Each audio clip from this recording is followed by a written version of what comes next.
You're listening to the Prescribed Films Podcast Network, home to hundreds of hours of free podcast entertainment. The shows on this network all have a common goal, providing you with the best discussions about movies and other forms of entertainment media. The PFPN hopes to fill your earholes with audio joy. Visit our website with links to all the other amazing shows at www.thepfpn.com. Thanks for listening.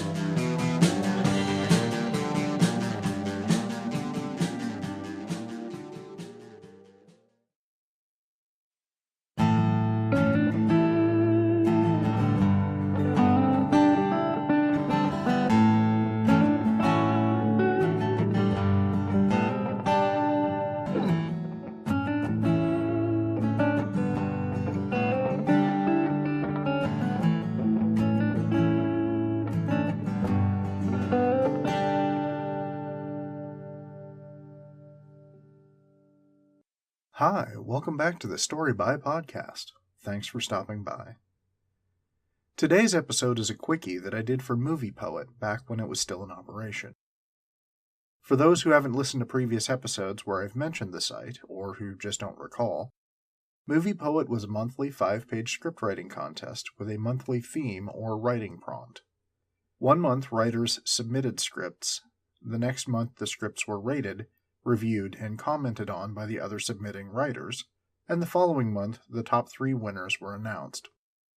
There usually wasn't a prize, per se, but Movie Poet made sure to announce/promote the winners on various screenwriting sites. It was a fun exercise in working with writing prompts, a fixed deadline, fixed script size, and learning to accept critique. I actually kind of miss the site. Weirdly, when I submitted this piece to Movie Poet, I got a variety of comments about it. But the only one I remember was someone asking for an explanation of the term butt dance. Anyway, today's story is Itopa'hi, inspired by a Movie Poet theme involving monsters, I think. I went looking for something different and came across the Sharp Elbows, a creature from Ioway-Otoe myth. Special thanks to Lance Foster's Ioway-Otoe-Missouria language videos on YouTube for helping me figure out how the creature's name was pronounced. I'll include a link to his language playlist in the show notes. If I've still managed to mispronounce it, that's on me, not him. Anyway, before I spend more time on the intro than the story, why don't we head off to a party with Troy and his encounter with a monster. Itopa'hi. Interior, car, night. Troy and Jeff, early 20s, casual dress, roll along a dark highway in Jeff's car. Rock music blasts from the stereo. Jeff: I've been driving forever. You sure we didn't miss the turn? Troy sighs, fishes out his phone. Troy: Text says, follow highway, turn right at cow. There's no... Oh, wait! A metal Frederick's Angus Farm sign, shaped like a cow, stands at the crossroads of the highway and a gravel road. Bart didn't tell me it was gravel. It's going to scratch my paint. So go slow. Go slow. We're already an hour late. Lacey's probably already banging some other guy. Other guy? She's not even your girlfriend. You're nothing to her. Well, after tonight, I'm gonna... Shit! Exterior gravel road, night. Jeff slams on the brakes, gravel crunches, and a heavy thump sounds as the car stops. Troy jumps out, runs to a crumpled shape illuminated by the one unbroken headlight. Jeff remains behind the wheel. Oh shit, oh shit, oh shit, oh shit, oh shit, oh shit. Jeff, Lacey's not banging. Jeff flies to the spot in front of the car. Lacey! Lacey, early 20s, covered in blood, lies in a crumpled heap on the gravel. Troy checks for her non-existent pulse. I'm sorry, man. Jeff crashes to his knees, cradles the lifeless girl. What the hell is that? He reaches toward Lacey. Jeff, sobbing, pulls her away. Your car didn't do that to her. He points to bites and slashes in Lacey's clothes and flesh.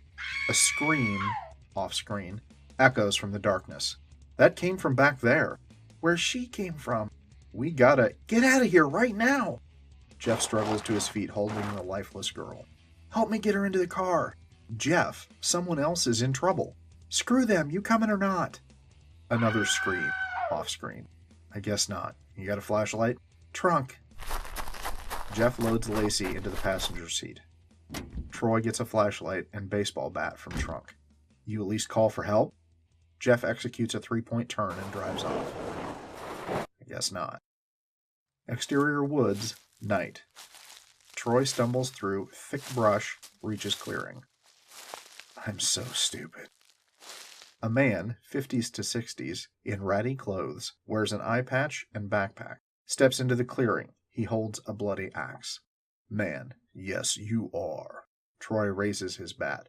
Your friends are already dead. Troy, you killed them? Man, see any blood on my face?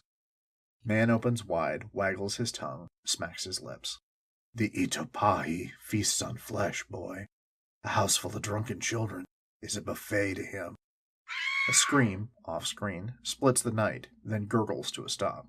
Best leave while you can. Man heads off in the direction of the scream. Wait, what's an Itopa'hi what's-us? Troy follows the man into the woods. Exterior, cabin, clearing, night. A rustic cabin stands surrounded by cars, beer cups, and slashed young adults. Man enters the clearing, followed by Troy. Holy Christ! No Christ here, son. Man and Troy pick their way through the carnage. Just a two-faced, spiky Injun devil beast.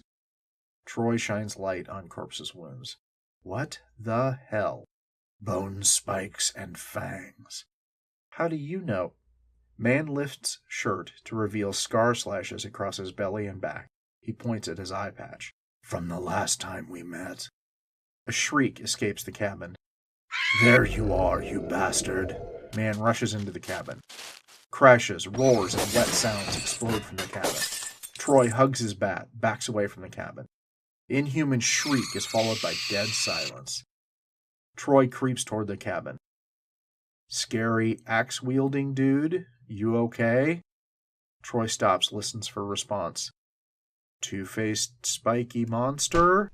Man's head, gashed as if struck by a mower, rolls from the door of the cabin. Troy screams, turns, and runs. Interior car, night. Betty and Jenny, mid-20s, college girls, butt dance and sing with the radio as they roll down a dark country road.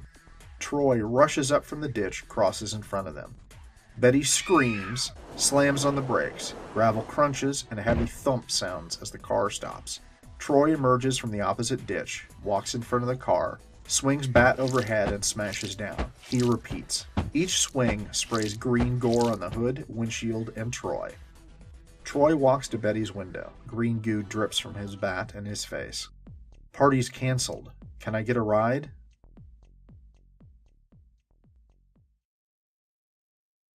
It is my hope to one day expand this script.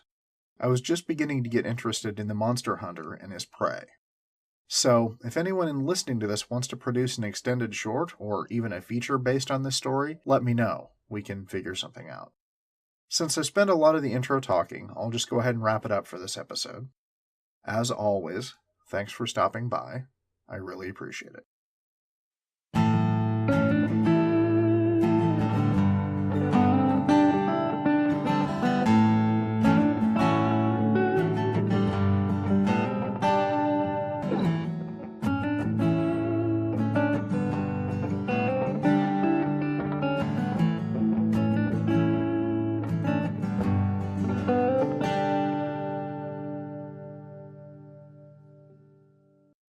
Story by Podcast is a production of Fiddling Around Productions, LLC, copyright 2018.